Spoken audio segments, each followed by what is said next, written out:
Hello, क्या हालचाल? कैसे हैं आप लोग? आज हम लोग पढ़ेंगे जेट इफेक्टिव। मेनली हमें पढ़ना है जेट इफेक्टिव।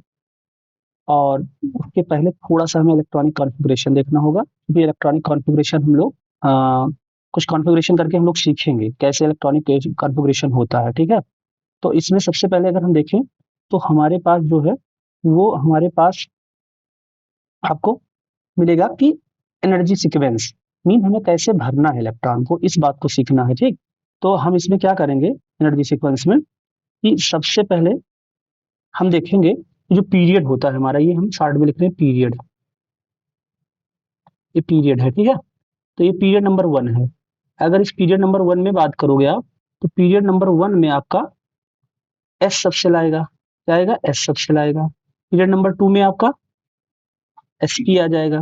पीरियड नंबर 3 में आपका एस डी पी आ जाएगा। पीरियड नंबर 4 में आपका एस डी पी आ जाएगा। 5 में एस डी पी आ जाएगा। 6 में एस एफ डी पी आएगा और 7th में एस एफ डी पी आएगा। मीन ये हमारे इलेक्ट्रॉन भरने का सीक्वेंस होगा, ठीक है? इसी सीक्वेंस में हम इलेक्ट्रॉन भरते हैं। जैसे पहले में एस में भरेंगे, फिर एस पी में भरेंगे, एस डी पी में भरेंगे, एस डी पी में भरेंगे। लास्ट में देखोगे तो एस में जाएगा, एफ में जाएगा, डी में जाएगा, फिर पी में जाएगा, क्योंकि अपन को पता है लास्ट में पी जाता है, ठीक है? एनर्जी सीक्वेंस का ये है। Number of maximum element given period, ये बता देता है कि कितने पीरियड में मैक्सिमम एलिमेंट प्रेजेंट है, ये हमारा सीक्वेंस लेवल बता देता है, ठीक? अब उसके बाद हम जनरल इलेक्ट्रॉनिक कॉन्फ़िगरेशन की बात करें अगर, तो जनरल इलेक्ट्रॉनिक कॉन्फ़िगरेशन में आप देखोगे तो यहाँ पे आपका जनरल इलेक्ट्रॉनिक कॉन्फ़िगरेशन में कुछ एलिमेंट का हम बता दे रहे हैं। जैसे सबसे पहले हम फ्लोरीन का अगर बताना चाहें, तो फ्लोरीन आप देखो, फ्लोरीन जो है, तो फ्लोरीन हमारा, इसका एटॉमिक नंबर कितना होता है? 9 होता है। 1s2 2s2 2p6 3s2, है ना? तो अब हमारे पास 9 ही होता है, तो हमें क्या करना है? 1s2 2s2 2p5 कर दो, कहानी खत्म, है ना? ये ज्यादा लिखने की जरूरत ही नहीं है ना। यहाँ पे ये हमारा देखो, ये हमारा हो जाएगा सीधा यहाँ से, देखना 2p5। ये 2p5 आपने लिखा, ये देखो 2 4 5 9 इलेक्ट्रॉन आपने फिल कर दिया, ठीक है? अब अगर इसके बाद में अगर आप बात करना चाहो, तो जैसे एक और देख लो, जिंक का देख लो। जिंक का होता है 30, ठीक? एटॉमिक नंबर इसका कितना होता है? 30। अब 30 होता है, इसका बना लो 1s2 2s2 2p6 2p6 3s2 3p6। 2 4 10, दोबारा 6 18, और 3d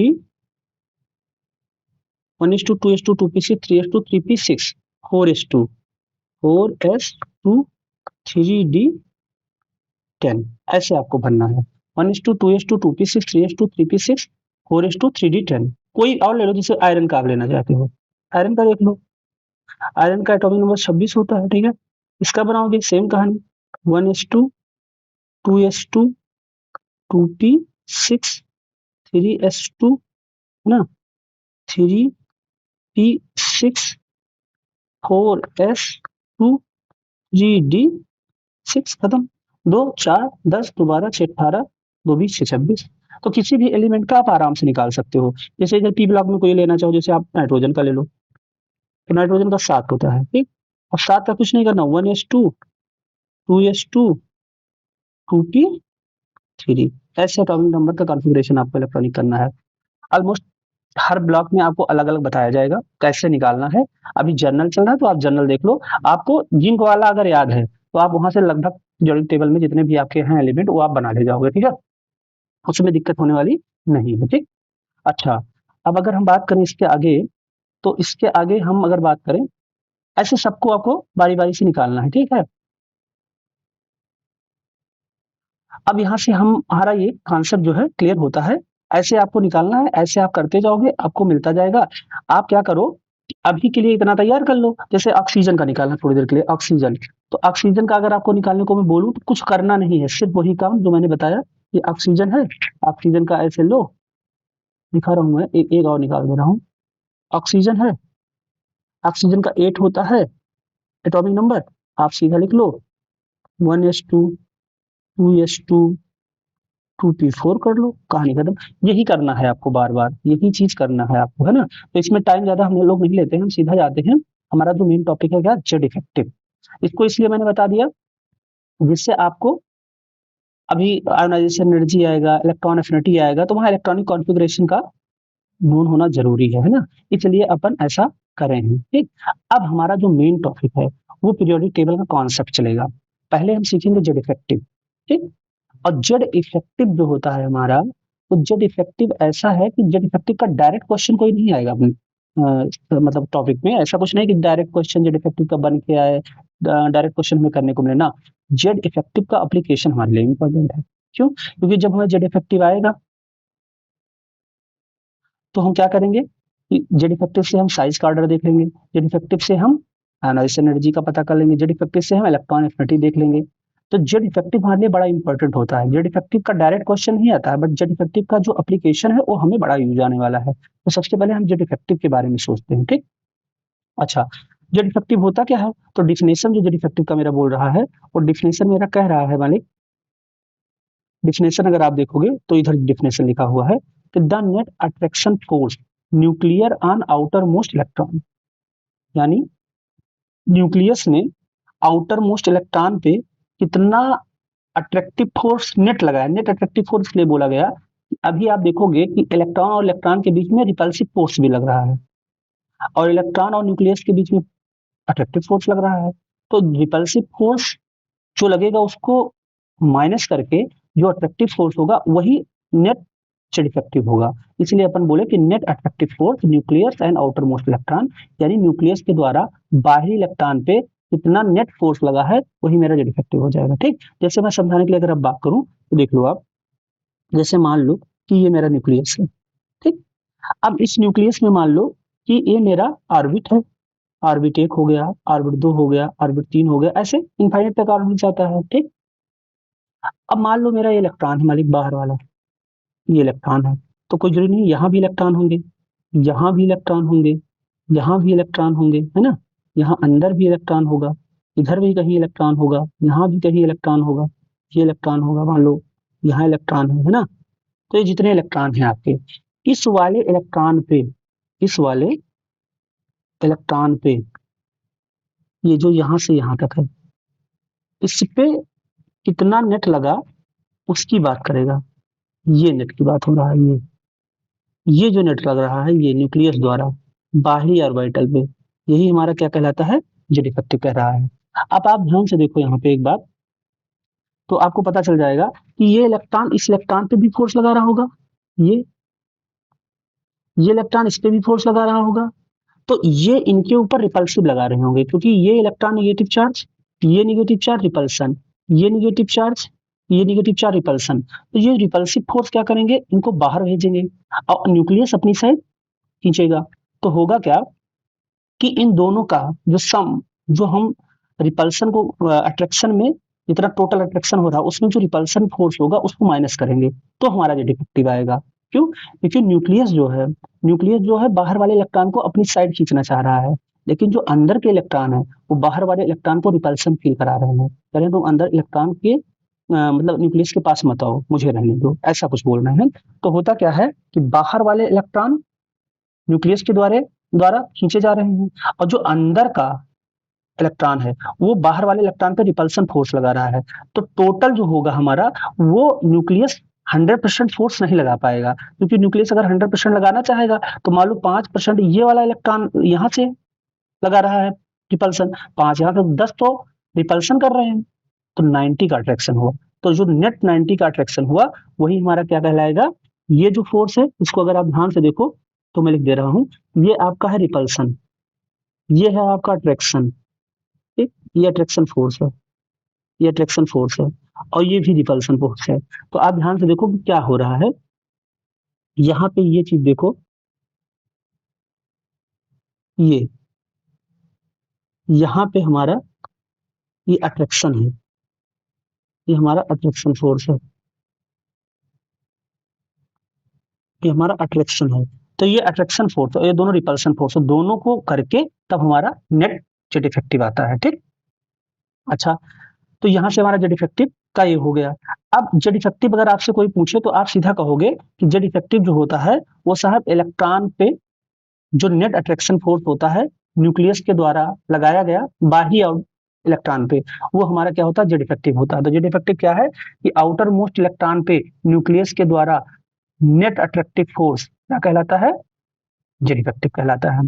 अब यहाँ से अगर ऐसे बात करोगे तो एक बात और समझ में आती है कि अगर अगर कूलाम किला के हिसाब से देखोगे तो कूलाम कहते थे कि हमारे पास जो फोर्स होता था, वो फोर्स हमारे पास होता था, फोर्स जो होता था वो होता था के क्यू वन एफ बराबर k q one q two upon r square. मतलब इनके कहने का ये है कि आप जितना जितना रेडियस बढ़ाओगे, मीन जितना इलेक्ट्रॉन न्यूक्लियस से दूर रहेगा उतना कम फोर्स लगेगा, जितना इलेक्ट्रॉन न्यूक्लियस से दूर रहेगा उतना कम फोर्स लगा पाएगा न्यूक्लियस, और जितना न्यूक्लियस के पास रहेगा उतना अच्छा अट्रैक्टिव फोर्स लग जाएगा। ठीक है, तो यानी आर बढ़ाओगे तो न्यूक्लियस जो है इलेक्ट्रॉन को उतने अच्छे से खींच नहीं पाएगा, क्योंकि डिस्टेंस बनेगा तो फोर्स कम हो जाएगा।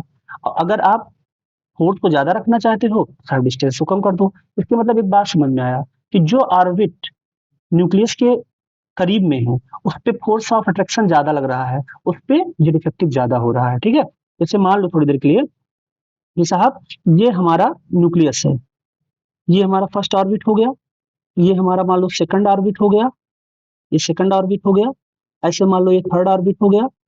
अब यहाँ पे मान लो ये फर्स्ट ऑर्बिट है, ये सेकंड है, ये थर्ड है।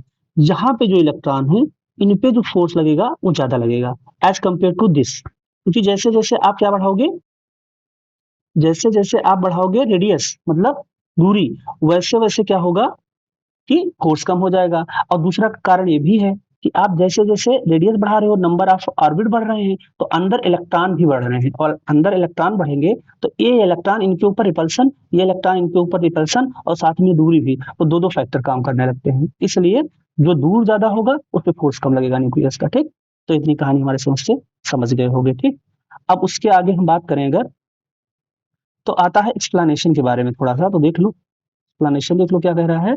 वही चीजें लिखी हुई है सिंपल जो अभी हम लोग ने पढ़ा था।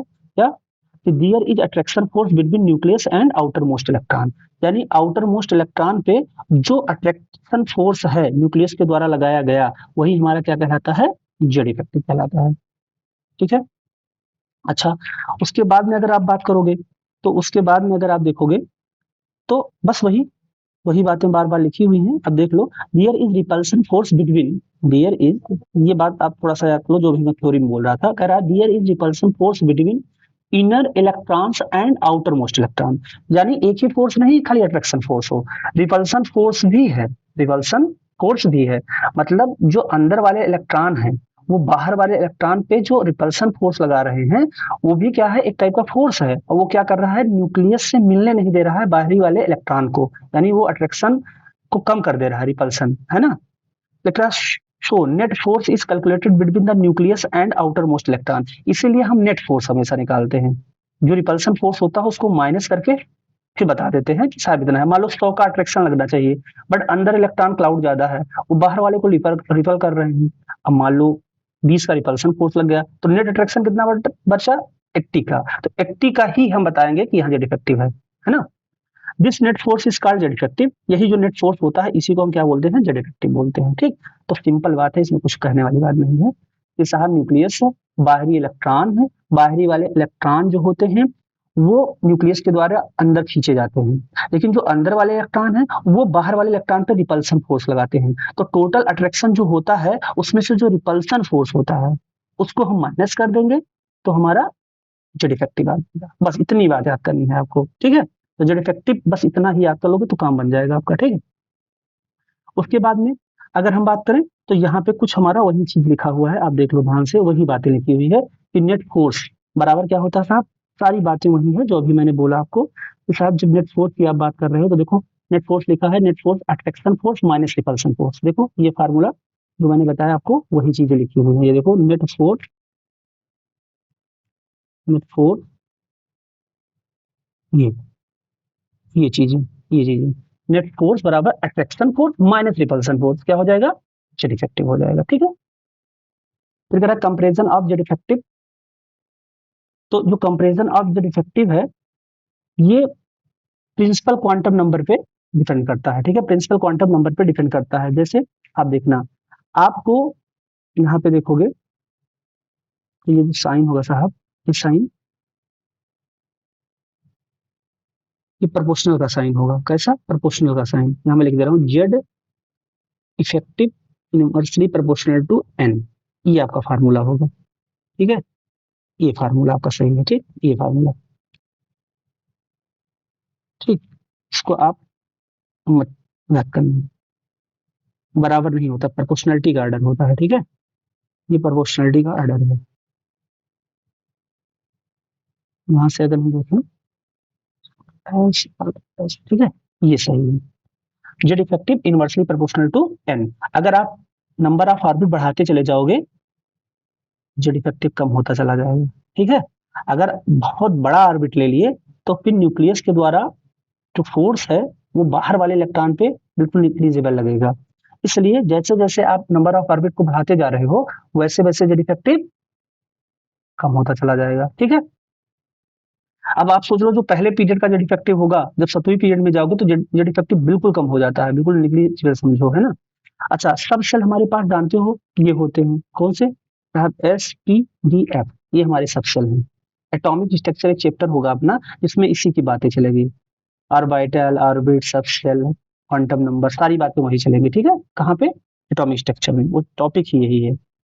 तो यहाँ से एक बात पता चला कि नेट फोर्स क्या होगा, attraction force minus repulsion force.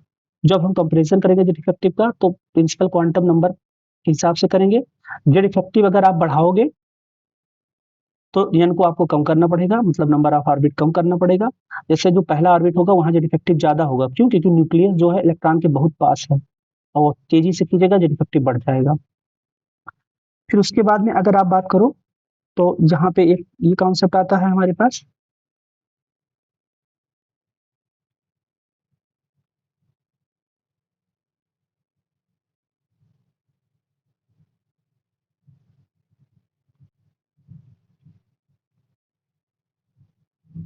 Next आता है हमारे पास ये। इसमें अगर आप देखो तो यहाँ पे मैं आपको जो बताऊंगा वो देख लो। यहाँ पे कह रहा है compare Z effective order among these, वही बात, साहब आपके पास 4s, 3d, 4p, 5f, 1s, 2p, 6f, 5f ऐसा दिया हुआ है। और कह रहा है इसमें कंपेयर को जेड इफेक्टिव किसका ज्यादा है। तो मैंने क्या बताया कि Z effective inversely proportional to n, और एन क्या है, नंबर ऑफ ऑर्बिट है, नंबर ऑफ ऑर्बिट है। अगर आप नंबर ऑफ ऑर्बिट बढ़ाते चले जाओगे तो जेड इफेक्टिव क्या होगा, कम होता चला जाएगा। तो यहाँ सिंपल हमें दिख रहा है, जो 1s होगा वो पहला ऑर्बिट होगा, तो जो 1s होगा वो पहला ऑर्बिट होगा, मीन उसका जो हमारा होगा वो ज्यादा होगा, क्या, न्यूक्लियर फोर्स, वो न्यूक्लियर फोर्स बहुत ज्यादा होगा यहाँ पे, जेड इफेक्टिव 1s का सबसे ज्यादा होगा, फिर 2s का होगा, फिर 3d का होगा, फिर 4s का होगा, फिर 4d का होगा, फिर 5d का होगा, 5f का होगा। अब आप देखो, नंबर ऑर्बिट कम तो जेड इफेक्टिव ज्यादा, नंबर ऑर्बिट कम, जेड इफेक्टिव ज्यादा। यहाँ तो हमारा क्या किससे चल रहा है, ये तीनों जो आगे गए हैं वो हमारे नंबर ऑफ ऑर्बिट से निकल जा रहे हैं। लेकिन जब हम चौथे और पांचवें में जा रहे हैं, तो जो हमारा ये है 4s एंड 4p, ये हमारा n प्लस एल रूट से आ जाता है।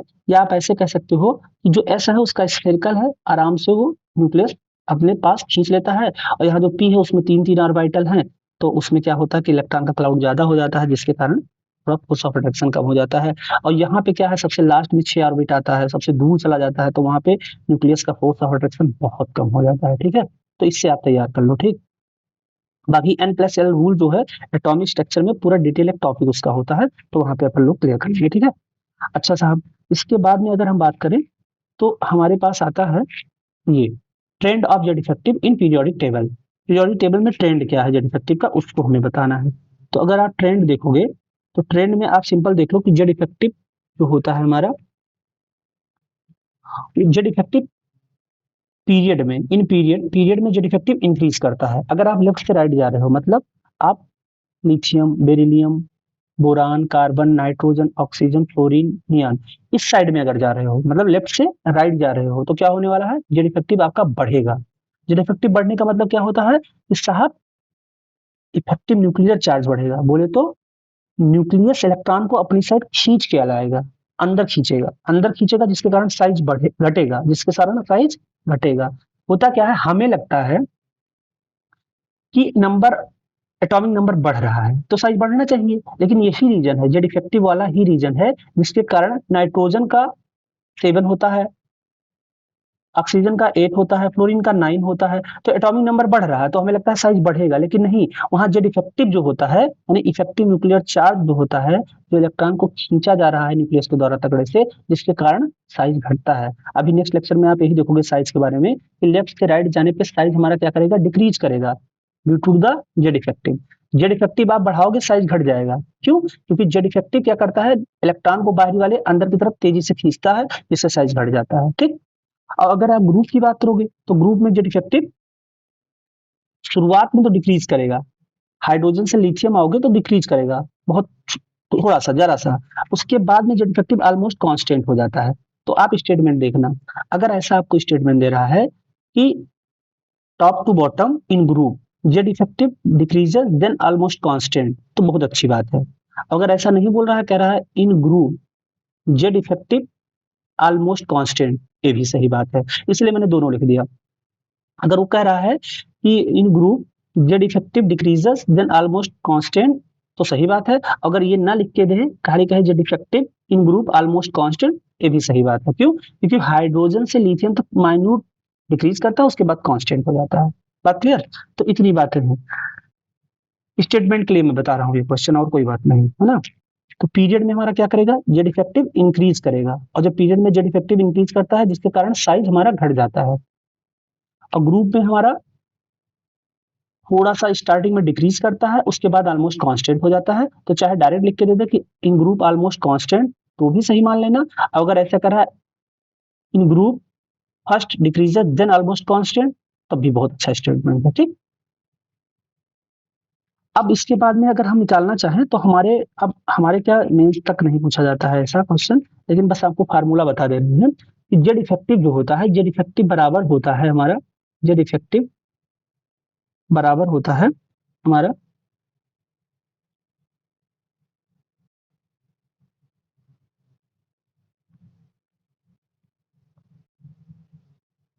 जेड इफेक्टिव बराबर होता है हमारा जेड माइनस सिग्मा। और जेड इसमें क्या है, एटॉमिक नंबर है, और सिग्मा हमारा क्या है, शील्डिंग इफेक्ट है, शील्डिंग इफेक्ट है, यानी शील्डिंग इलेक्ट्रॉन है। ये शील्डिंग इलेक्ट्रॉन करता है, जो बाहर इलेक्ट्रॉन क्लाउड है, जो इलेक्ट्रॉन ऑर्बिट में न्यूक्लियस को घेर के रखे हैं, वो कितना पुअर शील्ड करके रखे हैं, दूर दूर हैं कि नजदीक नजदीक हैं। अगर बहुत नजदीक नजदीक इलेक्ट्रॉन हैं न्यूक्लियस के, तो बहुत घने हुए हैं, क्राउडेड हैं, तो आप कहेंगे वो जेड इफेक्टिव स्ट्रांग है। अगर बहुत इलेक्ट्रॉन दूर दूर ऑर्बिट में बैठे हुए हैं, तो आप कहोगे Z effect, shielding effect poor है। तो अभी इसी कॉन्सेप्ट से आपको वो टॉपिक बताया जाएगा, लेंथेनवर्ड कॉन्ट्रैक्शन, डी ब्लॉक कॉन्ट्रैक्शन, इसी से समझाया जाएगा। क्या होगा कि हम जानते हैं कि ये हमारा न्यूक्लियस है, और ये इलेक्ट्रॉन, ये ऑर्बिट है, ये भी ऑर्बिट है। अब मान लो इस ऑर्बिट में अगर इलेक्ट्रॉन हमारे पास पास है और बहुत अधिक इलेक्ट्रॉन है, क्लाउड है उनका, तो हम कहेंगे भैया स्ट्रॉन्ग शील्डिंग है ना। और अगर इलेक्ट्रॉन थोड़ा दूर दूर है, तो हम कह देंगे साहब पुअर शील्डिंग है।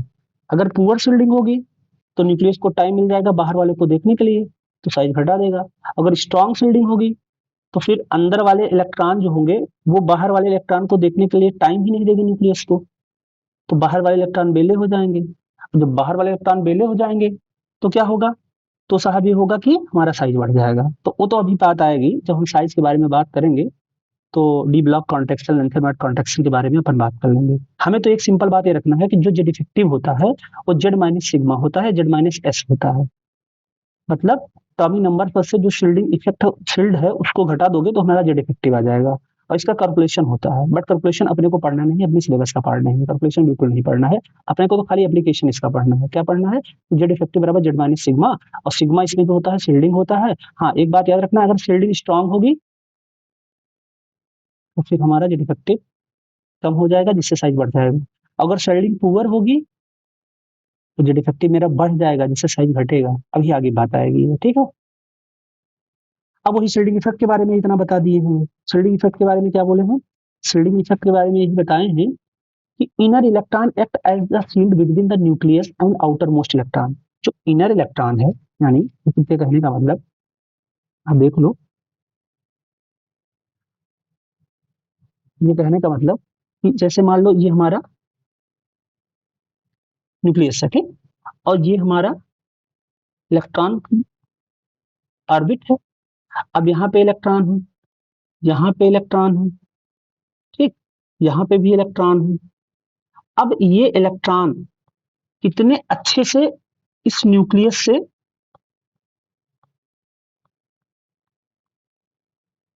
यहाँ देखो ये भी इलेक्ट्रॉन मान लो। अब ये जो इलेक्ट्रॉन है आपके, ये इलेक्ट्रॉन न्यूक्लियस में,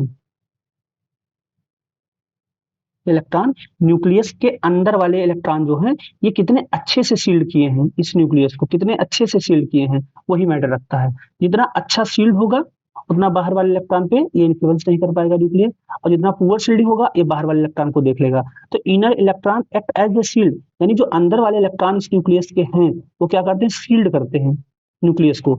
जितना अच्छे से शील्ड कर लेंगे उतना बाहर इलेक्ट्रॉन को देखने का टाइम नहीं मिलेगा न्यूक्लियस को। तो ये शील्ड कितना अच्छा है इस बाहर वाले इलेक्ट्रॉन के लिए। अगर अंदर शील्डिंग बढ़ गई तो बाहर वाले इलेक्ट्रॉन पे फोर्स न्यूक्लियस नहीं लगा पाएगा। अगर अंदर शील्डिंग पुअर हो गई, वीक हो गई, तो ये न्यूक्लियस फोर्स लगा देगा। अगर फोर्स लगाएगा तो अपनी साइड इनको खींचेगा, अगर अपनी साइड खींचेगा तो साइज जाएगा। अगर ये शील्डिंग स्ट्रांग यहाँ कर दिया तो बाहर वाले पे न्यूक्लियस देख नहीं पाएगा। अगर बाहर कोई इलेक्ट्रॉन देख नहीं पाएगा तो ये इलेक्ट्रॉन बेले हो जाएंगे। अगर ये इलेक्ट्रॉन बेले हो जाएंगे तो साइज बढ़ जाएगा। तो हमें इसे ही पता होता है कि अगर शील्डिंग पुअर हो जाती है तो साइज घट जाता है। रीजन क्या है? क्योंकि जो अंदर वाला इलेक्ट्रॉन है वो पुअर शील्ड है। तो जो हमारा न्यूक्लियस है वो न्यूक्लियस बाहर वाले इलेक्ट्रॉन को देखने का टाइम पा जाता है, और जब वो देखेगा तो अपनी साइड बुलाएगा उसको। जैसे बुलाएगा सब साइज घटा देगा। अगर अंदर स्ट्रॉन्ग शील्डिंग हो गई तो साहब बाहर इलेक्ट्रॉन पे ध्यान नहीं जाएगा न्यूक्लियस का, तो इलेक्ट्रॉन बेले हो जाएंगे, तो साइज मेरा बढ़ जाएगा। ठीक है। Inner electron shield between nucleus and outermost electron. जो अंदर के इलेक्ट्रॉन होते हैं वो शील्ड होते हैं, सही बात है, अंदर के इलेक्ट्रॉन शील्ड होते हैं। Inner electron shielding between nucleus and outermost electron, जो अंदर वाले इलेक्ट्रॉन होते हैं वो शील्डिंग बनाते हैं बाहर वाले इलेक्ट्रॉन से और न्यूक्लियस के बीच में। ठीक है। So inner electron are called shielding, inner electron are called shielding electron. This effect is called the shielding effect, और यह इफेक्ट कहलाता है शील्डिंग इफेक्ट। यानी जो अंदर वाले इलेक्ट्रॉन हैं वो न्यूक्लियस को घेरते हैं और बाहर वाले इलेक्ट्रॉन को मिलने नहीं देते हैं न्यूक्लियस से। और ये जो जितना तगड़ा होगा इनका इफेक्ट, अंदर वाले इलेक्ट्रॉन का घेरना जितना अच्छा होगा उतना अच्छा शील्डिंग इफेक्ट होगा। और यही शील्डिंग इफेक्ट, यही शील्डिंग इफेक्ट के नाम से जाना जाता है। अच्छा शील्ड होगा, अच्छा घेराव होगा, तो इफेक्ट जो होगा तगड़ा होगा, यानी शील्डिंग इफेक्ट तगड़ी होगी। अगर पुअर शील्डिंग होगी, मतलब पुअर घेराव होगा, शील्ड होगा, तो पुअर शील्डिंग होगी। तो अंदर वाले इलेक्ट्रॉन पे ही डिपेंड करता है कि शील्डिंग कैसी है, स्ट्रॉन्ग शील्डिंग है कि पुअर शील्डिंग है। ठीक। और यही जो इफेक्ट आता है इसी को हम शील्डिंग इफेक्ट के नाम से जानते हैं। तुम्हारी समझ से ये भी क्लियर कर लिए होगे आप, क्यों? ये भी क्लियर कर लिए हो आप। ठीक, ये भी क्लियर कर लिए हो। तो यहाँ पे आप ये देखो, ये हो गया आपका बात, है ना। उसके बाद में हमारे पास कुछ क्वेश्चन है, उसको देख लो, फिर हम नेक्स्ट टर्न पे आपको क्या कराएंगे, हम आपको करा देंगे वो, आपको नेक्स्ट टर्न पे हम कराएंगे एटॉमिक रेडियस, जो कि उससे क्वेश्चन प्रॉपर आते हैं, वहां से आपका क्वेश्चन आना तगड़ा स्टार्ट हो जाता है, क्योंकि जो हमारा एटॉमिक रेडियस है वहां से क्वेश्चन आते हैं। और हमारे आते हैं वहां से क्वेश्चन, क्या नाम है, इलेक्ट्रॉन एफिनिटी से, आयोनाइजेशन एनर्जी से, ईएन से। रेडियस, ईएन, ये चार टॉपिक जो है, ionisation energy, electron affinity, atomic radius और आयोनाइजेशन पोटेंशियल, ये चार टॉपिक है। इससे हर साल एक क्वेश्चन तो फिक्स है, चारों में से एक आना है। और एक आपका चाहे इधर बेसिक से पूछ लेते हैं और चाहे उधर हिस्ट्री वगैरह से पूछ लेते हैं, कहीं से पूछ लेते हैं, उधर से चाहे इधर से, बट इस चार टॉपिक से तो एक क्वेश्चन, दो क्वेश्चन फिक्स ही आना ही है ना। तो हम क्वेश्चन थोड़ा सा देखते हैं। क्वेश्चन नंबर हम पहले की बात करते हैं। लिखा है the electronic configuration of an element, है ना, 1s2 2s2 2p6 3s2 3p3, what is the atomic number of the element which is just below the above element in the periodic table। मतलब इनके कहने का है कि ये जो एटॉमिक इलेक्ट्रॉनिक कॉन्फ़िगरेशन आपको दिया गया है, अब इलेक्ट्रॉनिक कॉन्फ़िगरेशन में आप एटॉमिक नंबर का पता कर सकते हो कैसे, 2 4 10 2 12 3 15, यानी ये 15 इलेक्ट्रॉन का है, इसका एटॉमिक नंबर जो है नंबर वो कितना है, 15 है। अब 15 पे एटॉमिक नंबर किसका आता है, साहब नाइट्रोजन का 7, इसके नीचे वाले जो फास्फोरस है, P3 से देख लो कि नाइट्रोजन वाली फैमिली है, निकोजन वाली फैमिली है। नाइट्रोजन फैमिली को क्या बोलते हैं, निकोजन बोलते हैं। ऑक्सीजन वाली फैमिली को चाल्कोजन बोलते हैं। क्लोरीन वाली फैमिली को हैलोजन बोलते हैं, ठीक। और जो आपका नोबेल है 18 ग्रुप, उसको नोबेल गैस कहते हैं, इनर्ट गैस कहते हैं, ठीक है। कार्बन फैमिली को कार्बन फैमिली बोलते हैं, बोरान फैमिली को बोरान ही फैमिली बोलते हैं, ठीक। और एक बात सुनना, आपको कुछ करना नहीं है, आप जब कॉन्फ़िगरेशन बनाओगे पी ब्लॉक में तो P1 से P6 तक बनता है। P1 वाली फैमिली किसकी होती है, बोरान की। P2 वाली होती है हमारी कार्बन की। P3 वाली नाइट्रोजन की। P4 वाली हमारी होती है ऑक्सीजन की। P5 वाला फ्लोरीन का। P6 वाला इनर्ट गैसेज है। तो यहाँ पे लास्ट में आपको दिख गया P3 से दिख गया कि हमारा नाइट्रोजन फैमिली है, ठीक, यानी निकोजन फैमिली है। और निकोजन फैमिली जो है, निकोजन फैमिली में 15 किसका होता है, नाइट्रोजन का होता है, लिख दे रहा हूँ 7, फास्फोरस का होता है 15, ठीक। अब फास्फोरस के नीचे कौन आता है, तो अगर आपको ये नहीं पता है तो करना क्या है, हमें तो एक बात पता है ना साहब, P6 होता है, P6 किसका होता है, लास्ट वाले 36 का, ठीक। पीरियड नंबर देख लो, ये पीरियड नंबर 2 है, ये पीरियड नंबर 3 है और ये पीरियड नंबर 4 है। और पीरियड नंबर 4 में कौन आता है, पीरियड नंबर 4 में हमारे आते हैं पहले पे आता है हीलियम, दूसरे पे आता है नियान, तीसरे पे आता है आपका आर्गन और चौथे पे आता है आपका क्रिप्टन। क्रिप्टन का कितना होता है, 36 होता है, ठीक। हम सिखा रहे हैं आपको, वैसे तुरंत निकाल लोगे। तो 36, अब यहाँ जाओगे तो आएगा, हम जो बताए थे कि इनर्ट गैस के पीछे जाओगे तो आपको एटॉमिक नंबर मिलता चला जाएगा। तो 36 के बाद 35, फिर 34, फिर 33, ठीक, 33 हो गया। और ये पूछे क्या है, number element just below the element इतना, तो 15 के नीचे क्या आएगा, 33 आएगा। 33 बोले तो नेपाल एस आर्सेनिक एस आ जाएगा, ये आ जाएगा आपका 33, ठीक। तो ये आंसर आपका आ जाएगा। तो ऐसे आपको देखना है, इनर्ट गैस जाना है। अब आपको ऐसे भी नहीं पता तो ये देख लो, ये दूसरा था, ये तीसरा था, ये चौथा पीरियड था, ये चौथे पीरियड का था। अब आपको पता है चौथे पीरियड का आगे वाला नोबेल गैस कौन सा है, इसका P6 होता है और ये चौथे का क्रिप्टन होता है और इसका पीरियड कितना है, 4 है, पीरियड 4 है, ये क्या है, पीरियड 4 है। तो 4 के पीछे चले जाओ, तो 4 के पीछे जब जाओगे तो आपको ये मिल जाएगा आर्सेनिक, जिसका 33 है। तो आपको मैं इसलिए इसको बताया कि जो इसपे आपको एटॉमिक नंबर से निकालना आ जाए किसी चीज को, आपको नोबेल गैस के पीछे जाके निकालना है। चौथे पीरियड में गए, चौथे में आपको क्रिप्टन मिला जिसका एटॉमिक नंबर 36 था। अब 3 पीछे गए, 33 मिल गया, 33 फास्फोरस के नीचे वाला एलिमेंट होगा, मिल गया आपको आर्सेनिक, ठीक। उसके बाद अगर आप जाओगे तो यहाँ यही सब पूछ रहे हैं कि क्या ये रिपीटेड समझ लो क्वेश्चन है आपका, सीधा पूछ रहे हैं क्या कि साहब ये आपका क्या होगा, कह रहे हैं the atomic number of the element is 33, it will be place in the periodic table in the, अब पीरियडिक टेबल में पूछे किसमें आपका पड़ेगा,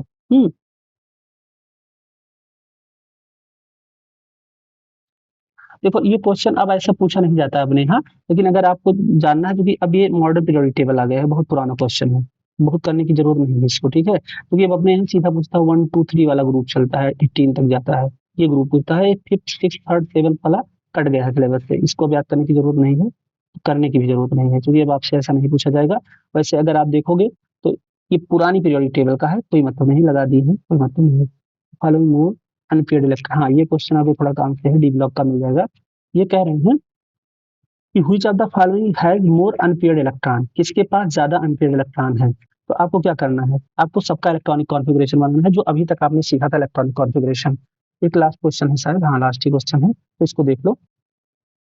जिंक के पास चले जाओ, जिंक का बना लो। जिंक में लास्ट में आता है आर्गन, लिखो सीधा आर्गन, आर्गन लिखोगे, फिर उसके बाद 4s2 लिखोगे, 3d10 लिख देना, ठीक है। अब यहाँ से आपका एक इलेक्ट्रॉन निकल गया है, तो एक इलेक्ट्रॉन निकल गया है, तो which of the following has more unpaired electron, वो तो आपको देख के पता चल जाएगा, लेकिन अभी थोड़ा सा निकाल लो।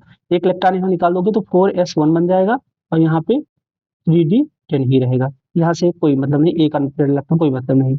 इस पे जाओगे तो कॉपर के पास जाओगे, +1 दिया है, इसके पास d10 है, कोई मतलब नहीं, इसके पास 10 इलेक्ट्रॉन है। यहाँ चले जाओगे नाइट्रोजन के पास, तो नाइट्रोजन के पास अगर 3 इलेक्ट्रॉन निकाल दिए हैं तो s2 हो जाएगा, तो s2 हो जाएगा, इसके पास भी 0 अनपेयर्ड इलेक्ट्रॉन हो जाएगा, ठीक है। यहाँ पे भी 0 अनपेयर्ड इलेक्ट्रॉन हो जाएगा। यहाँ पे जो यहाँ जाओगे तो यहाँ पे आपको मिल जाएगा डी में, और डी का अगर आप बनाओगे Fe का 1 2 3 4 5 6, देखो 6 इलेक्ट्रॉन नहीं, 4 अनपेयर्ड इलेक्ट्रॉन है इसके पास। तो सबसे ज्यादा अनपेयर्ड इलेक्ट्रॉन किसके पास मिलेगा, आपको Fe+2 के पास मिलेगा। तो जिंक में s2 t10 होता है, तो एक इलेक्ट्रॉन निकल गया, तो डी तो पूरा भरा हुआ है। एक मान लो यहाँ पे, यहाँ नाइट्रोजन का 1s2, नाइट्रोजन का अगर आप देखोगे तो 7 होता है, लिखोगे कैसे 1s2 2s2 2p3। अब 3 इलेक्ट्रॉन आप निकाल दे तभी प्लस बनाओ, तो यहाँ पे 2 तो कोई मतलब ही नहीं है, ये नहीं। यहाँ पे यहाँ पे होता है आपका 4s1 3d10, तो यहाँ पे इस वाले की बात कर रहा हूँ, तो यहाँ पे एक इलेक्ट्रॉन आप निकाल दिए तो ये बन जाएगा 0 पे, तो यहाँ भी एक अनपेयर्ड इलेक्ट्रॉन नहीं है इस केस में, ठीक। तो सबसे ज्यादा कौन जाएगा, Fe+2 जाएगा। ये कहानी थी आपकी, है ना। उसके आगे वही क्वेश्चन दोबारा रिपीट हो गया, कोई बात नहीं। तो आपको ये कहानी थी। अब नेक्स्ट टर्न पे आपका सबसे अच्छा टॉपिक आने वाला है, सबसे जहां से क्वेश्चन पूछे जाते हैं प्रॉपर, हर 1-2 साल छोड़ के क्वेश्चन वहां से आना ही होता है, जिसका है क्या, एटॉमिक साइज या एटॉमिक रेडियस। उसमें कैटायनिक एनायनिक न्यूट्रल एटम का आपको साइज निकालने को बताया जाएगा। कॉन्सेप्ट मेरा सेम यही रहेगा, जेड इफेक्टिव के बेसिस पे। जेड इफेक्टिव क्या कहता है कि लेफ्ट से राइट जाने पे जेड इफेक्टिव डिक्रीज करता है, और ग्रुप में हमारा जेड इफेक्टिव ऑलमोस्ट कांस्टेंट होता है, ठीक है। तो यही है। अब हम लोग नेक्स्ट टॉपिक से जो नेक्स्ट हमारा होगा क्लास, उसमें हम क्या करेंगे, उसमें हम सीधा बात करेंगे एटॉमिक रेडियस का। एक लेक्चर एटॉमिक रेडियस, एक लेक्चर आयोनाइजेशन एनर्जी, एक लेक्चर इलेक्ट्रॉन एफिनिटी, और एक लेक्चर में आपका एसिड बेस और ईएन, मतलब 4 लेक्चर मोटे मोटे में आपका चैप्टर खत्म हो जाएगा। छोटे छोटे सारे लेक्चर होंगे जिससे आप लोग देख पाओ, है ना। और नेक्स्ट टर्न पे हम थोड़ा क्वेश्चन, क्योंकि इधर से क्वेश्चन ज्यादा पूछे नहीं गए हैं, इसलिए मैं ज्यादा करवा नहीं पा रहा हूँ। अभी आगे क्वेश्चन आपके नीट में जेई में आए हुए हैं, जो मेन कॉन्सेप्ट है आपका, मैंने बताया ना 4 टॉपिक आपको याद करना बहुत जरूरी है। पहला साइज, आईपी, ईए, ईएन, ये 4 मेन टॉपिक है, और इसी से भर भर के क्वेश्चन आते हैं। हाँ, बेसिक से क्वेश्चन आ जाते हैं, जैसे आईपेक हुआ, या आगे जो अभी मैंने एटॉमिक नंबर के बारे में बताया, इलेक्ट्रॉनिक कॉन्फ़िगरेशन पूछ लिया, अनपेयर्ड इलेक्ट्रॉन के बारे में पूछ लिया, तब आपको जरूरत पड़ती है। तो मानी 2 क्वेश्चन तो इसका फिक्स है कि आना ही आना है। हाँ, एक क्वेश्चन कभी बढ़ गया तो इनऑर्गेनिक जान लो, कुछ चैप्टर अपने रिलेटेड है, तो इनऑर्गेनिक का पोर्शन सबका बढ़ रहा है ना। ठीक है, तो नेक्स्ट क्लास में हम मिलते हैं एक नए कॉन्सेप्ट के साथ, एटॉमिक साइज या एटॉमिक रेडियस, ठीक है। तब तक के लिए ओके बाय, मिलते हैं नेक्स्ट लेक्चर में, ठीक।